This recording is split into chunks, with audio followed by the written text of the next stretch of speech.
O programa Saber Direito desta semana é com o professor e advogado Estevão Gandhi. O curso é sobre extinção do contrato de trabalho. Tem dúvidas? Mande as perguntas para o endereço saberdireito@stf.jus.br. E você também pode estudar na internet.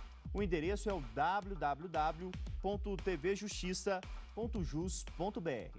Eu sou Estevão Gandhi, professor de Direito e Processo do Trabalho. Estamos aqui na nossa terceira aula do Saber Direito. É importante observar aqui que o nosso tema está dando uma continuidade. A gente está falando sobre a extinção do contrato de trabalho e essas vertentes que tem dentro da extinção do contrato. Valendo para qualquer contrato, seja um contrato por prazo determinado, indeterminado, de experiência e assim por diante. Então, nós estávamos falando na aula passada acerca das modalidades de extinção do contrato e, dentre elas, a extinção por justa causa, quando o empregado comete uma falta grave contra o empregador. E se o empregado cometeu uma falta grave contra o empregador, nós estávamos falando das hipóteses. E a próxima hipótese que a gente passa, então, a abordar é justamente a condenação criminal do empregado. Será que se o empregado for condenado criminalmente, ele pode ser dispensado por justa causa? Tem essa possibilidade, mesmo não tendo nenhuma relação com o emprego, nenhuma relação com o empregador? Sim, existe sim essa possibilidade. A condenação criminal do empregado por si só, como regra, dá margens para que o empregador venha romper o contrato de trabalho com o empregado. Só que a gente tem que observar alguns pontos essenciais para poder saber se efetivamente vai poder ser implementado ou não essa dispensa. Veja bem, a condenação criminal do empregado impossibilita o empregado de continuar prestando serviço. Esse é o motivo determinante que faz com que o contrato venha se romper.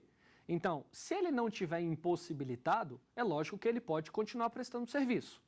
Imagina só um empregado que foi condenado a uma pena diferenciada e nessa pena diferenciada foi condenado a uma pena privativa, a uma pena restritiva de direito, onde ele vai ter a restrição de alguns direitos, mas ele pode continuar prestando serviço.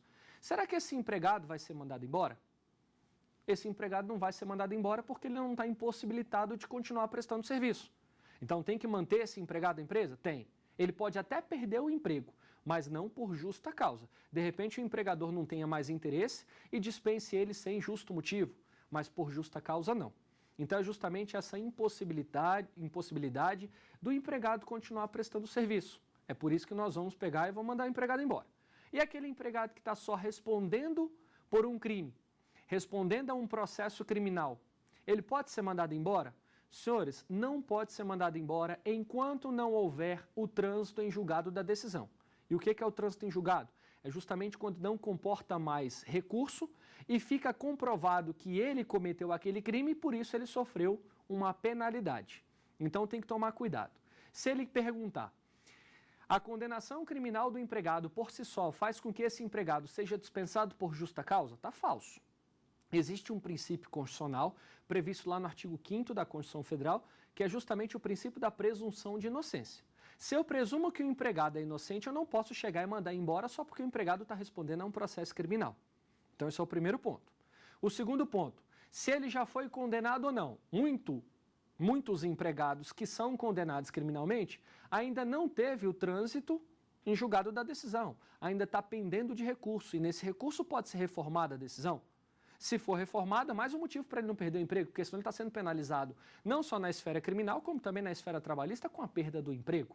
Então tem que observar, a condenação criminal do empregado passada em julgado, ou seja, transitada em julgado, ou seja, que não comporte mais recurso, faz com que o empregador venha dispensar o empregado por justa causa, independentemente dessa conduta criminosa ter sido praticada contra o empregador ou não.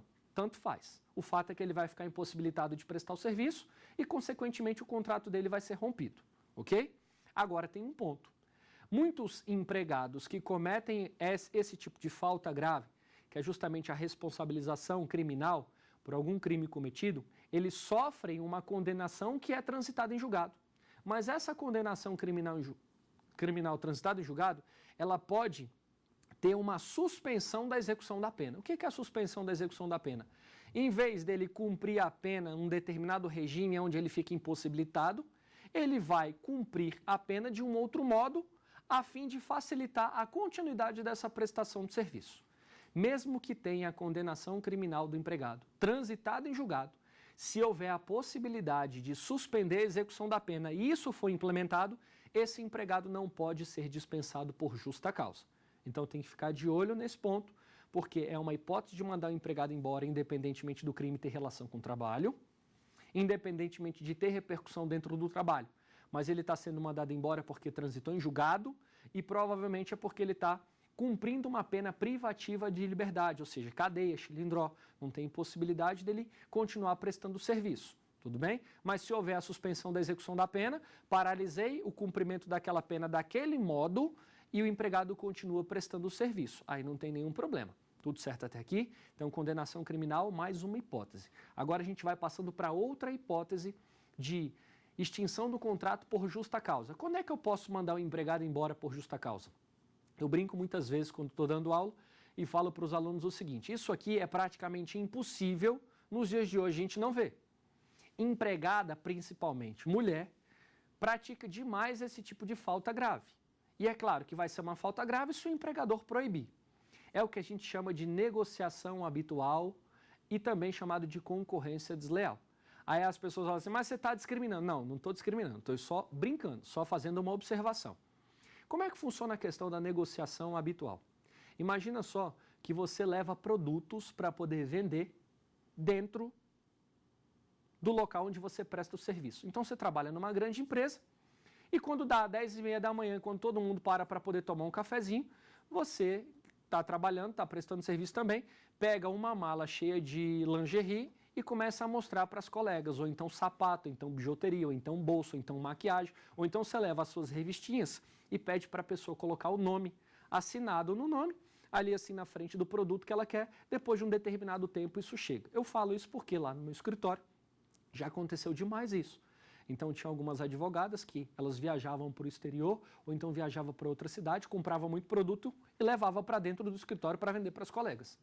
E eu me recordo que quando isso acontecia, quando elas chegavam, essa que estava com os produtos chegava, uma gritaria constante. Era um negócio que era impressionante. Então o que eu fazia? Eu nunca proibi, nunca fui chato em relação a esse ponto, nunca me prejudicou não. Eu simplesmente saía do escritório, passava umas 2 horas fora e depois retornava. Aí eu comecei a perceber qual que foi o espírito do legislador quando ele criou esse dispositivo. E o legislador ele não está preocupado se aquele negócio que você está fazendo dentro da empresa está concorrendo diretamente com o seu empregador. Ele está preocupado no prejuízo que isso pode trazer para dentro da empresa, de muitas vezes uma incomunicabilidade entre um empregado e outro. E foi o que aconteceu lá no meu escritório. Eu dizia o seguinte, eu vou deixar vocês por 2 horas aí, vendo o que vocês bem entenderem, e depois de umas 2 horas eu volto e aí a gente continua prestando serviço. Se vocês quiserem ver mais, só numa outra oportunidade, num outro dia, tudo bem? Todas elas falaram, tudo bem. E eu saía. Quando eu voltava, eu ainda ouvia um ou outro gritinho, que era alguma coisa que estava no fundo ali da mala, que elas conseguiram descobrir e que gostou. Então, pegava. Eu falava, acabou. Mas eu comecei a perceber o espírito do legislador foi agora. Uma ficou devendo para a outra aproximadamente uns R$600.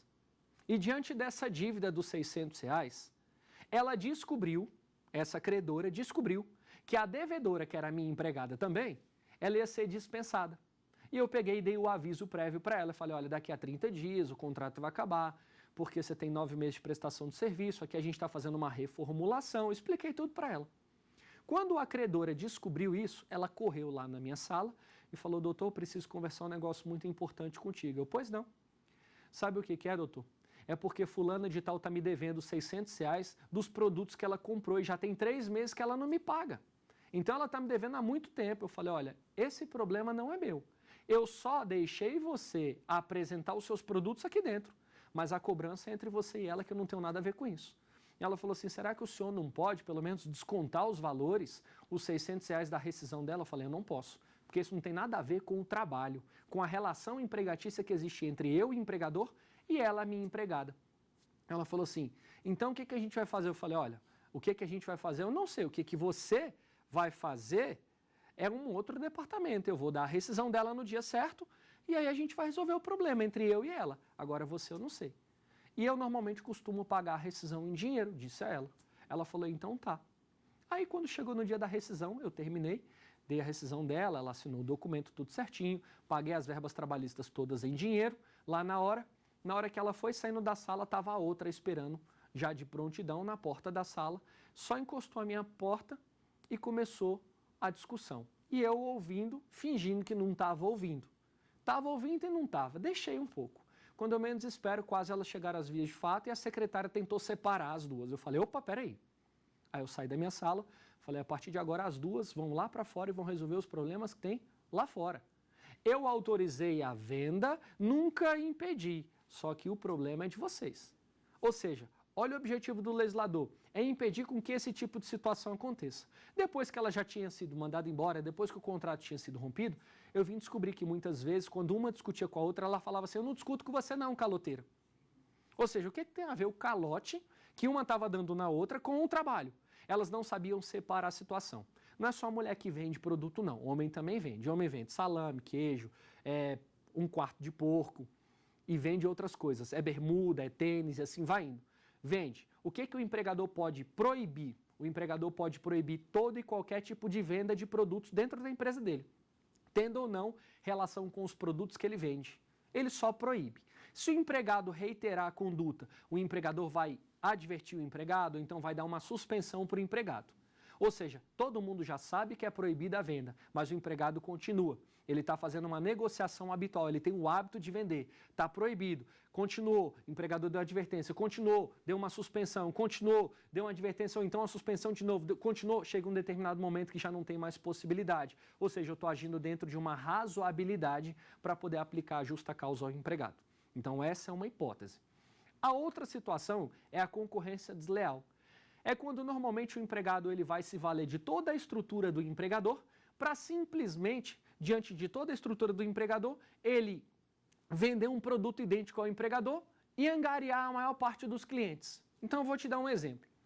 Eu costumo dizer que quando você contrata uma empresa para poder fazer uma limpeza no seu sofá ou então uma limpeza no seu tapete, que é aquilo que a gente chama de lavagem a seco, você só vai contratar essa empresa uma vez. Aí as pessoas perguntam assim, mas porque é ruim? Não, o serviço é excelente. Eles lavam mesmo o seu estofado, eles lavam mesmo o carpete. Ok. O problema é que nunca mais você vai contratar a empresa, tendo em vista que aquele empregado da empresa, quando ele terminar o serviço, ele entrega um cartãozinho dele, cartão particular, e diz assim, olha, quando você for fazer esse serviço, não contrata diretamente a empresa. Contrata a minha pessoa, eu venho fazer o serviço. Muitas vezes ele utiliza dos equipamentos da empresa, mas não precisa utilizar do equipamento da empresa para poder ser mandado embora por justa causa. Veja bem, o empregador tem uma estrutura, o empregador gasta com propaganda, o empregador gasta com a divulgação do produto dele.